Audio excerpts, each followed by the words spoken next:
होली का त्योहार आने वाला था तो गांव में ही सुरेश रंगों की दुकान खोल लेता है। सुरेश की दुकान पर रंग और पिचकारी लेने वालों की भीड़ लगी रहती थी। आज तो बहुत देर हो गई।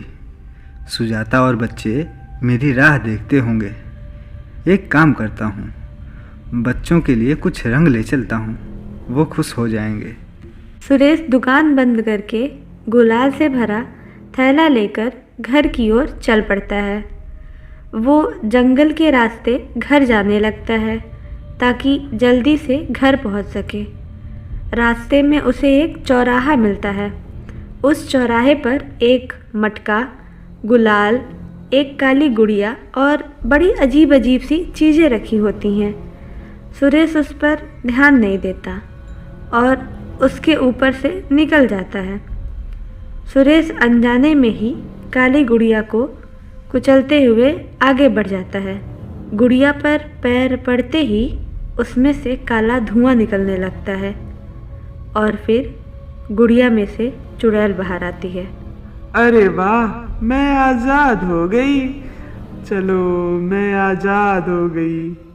तभी चुड़ैल की नज़र सुरेश पर पड़ती है, जो गुलाल की थैली लिए अपने घर की ओर जा रहा था।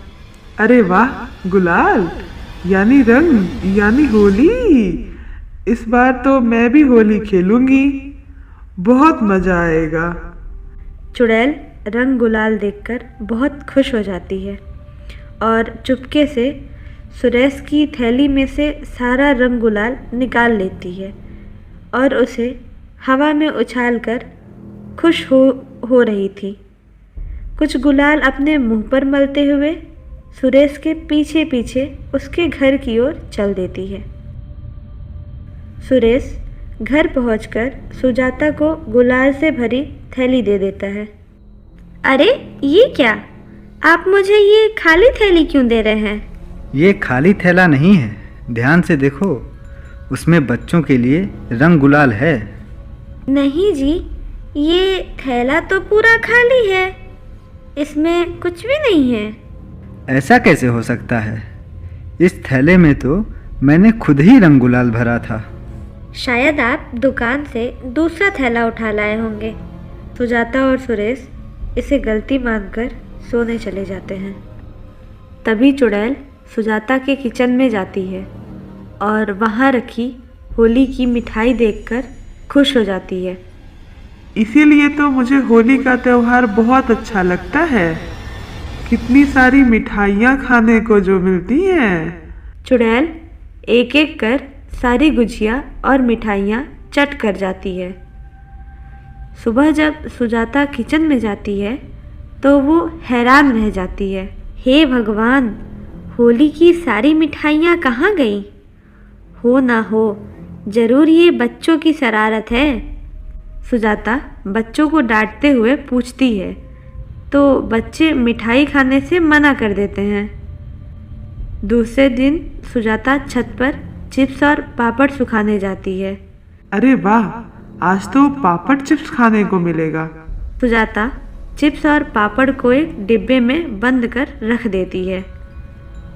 सुजाता के जाते ही चुड़ैल वहाँ आती है और एक एक कर सारा चिप्स और पापड़ भी खा जाती है।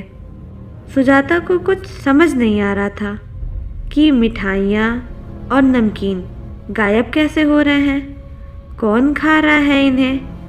अगले दिन सुरेश अपने भाई के यहाँ होली मिलन में जाता है। सुरेश मेरे भाई, कैसे हो? घर पर कैसे हैं सब मेरे भाई? मैं अच्छा हूँ भैया, और घर पे भी सब बहुत अच्छे हैं। आपको सब याद करते रहते हैं। अरे देवर जी, इतने दिनों के बाद आए हो, वो भी होली में? तो आज जम के रंग गुलाल खेलेंगे? हाँ भाभी, क्यों नहीं। तभी सुरेश के अंदर की चुड़ैल रंग और गुलाल देखकर पागल हो जाती है और खुद को ही रंग लगाने लग जाती है।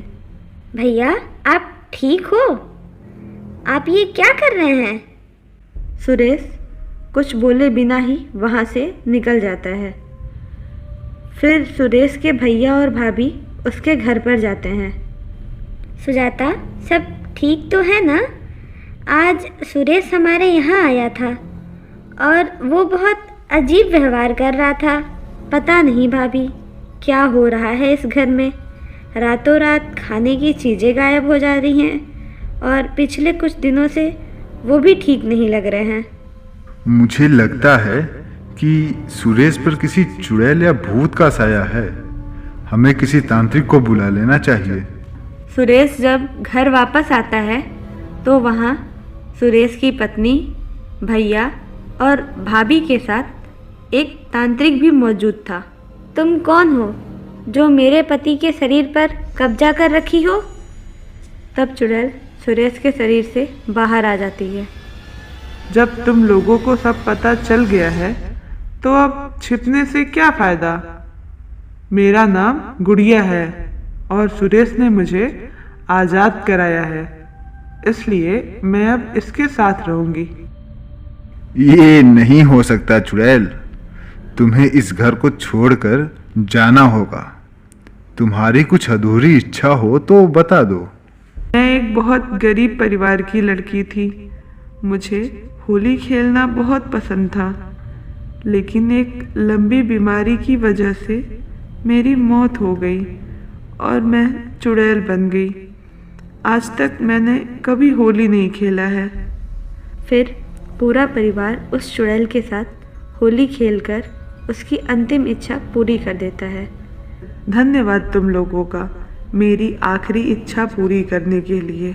ठीक है चुड़ैल, आप अगली होली में भी आना हमारे साथ होली खेलने, लेकिन मेरी सारी मिठाइयाँ मत खा जाना।